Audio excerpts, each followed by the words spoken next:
Hey guys, welcome to the homestead. I'm in the greenhouse today and I'm going to do a quick video and show you how I used store-bought celery to plant and be able to grow celery that I can harvest year-round.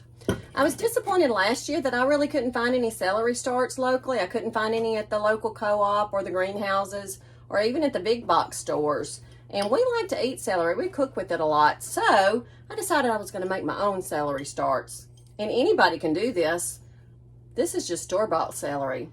So how I did it is I pulled the outside stems off of the celery and left some of the green to where it could photosynthesize. And look at those roots. Look at those roots that celery has made. That is a plant that wants to live and reproduce, and that's a plant that's going to feed me. So you're really supposed to clean the water out and empty it out every couple days, because if you don't, you can see it gets kind of gooey and gunky. I didn't do that, but my celery's still doing well. So I'm going to show y'all how I'm going to plant this in this little pot right here. It's really, really hard. Not really, it's about as simple as it gets. I'm just going to dig a little hole in this soil, and I'm going to put that celery down in there. Cover it up. Use that water. Go ahead and water it in. And that's as simple as it gets, y'all.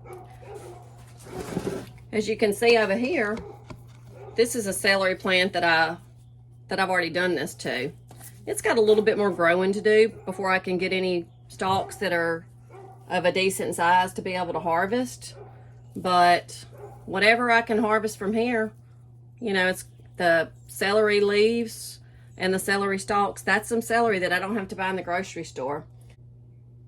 And I haven't done it, but I think you can probably use this same technique to grow your own starts from the artisan lettuces that you find in the grocery store. You know, those lettuces that come in the little bundles and they have the roots where you can tell they cut the roots off at the ground level. And when I bought them, they've been like 4 little bundles per little plastic box. I think you can probably grow those, use those as lettuce starts. So if y'all have done that and had success, drop a comment down below so I can know whether or not I need to venture out and try to do some of that.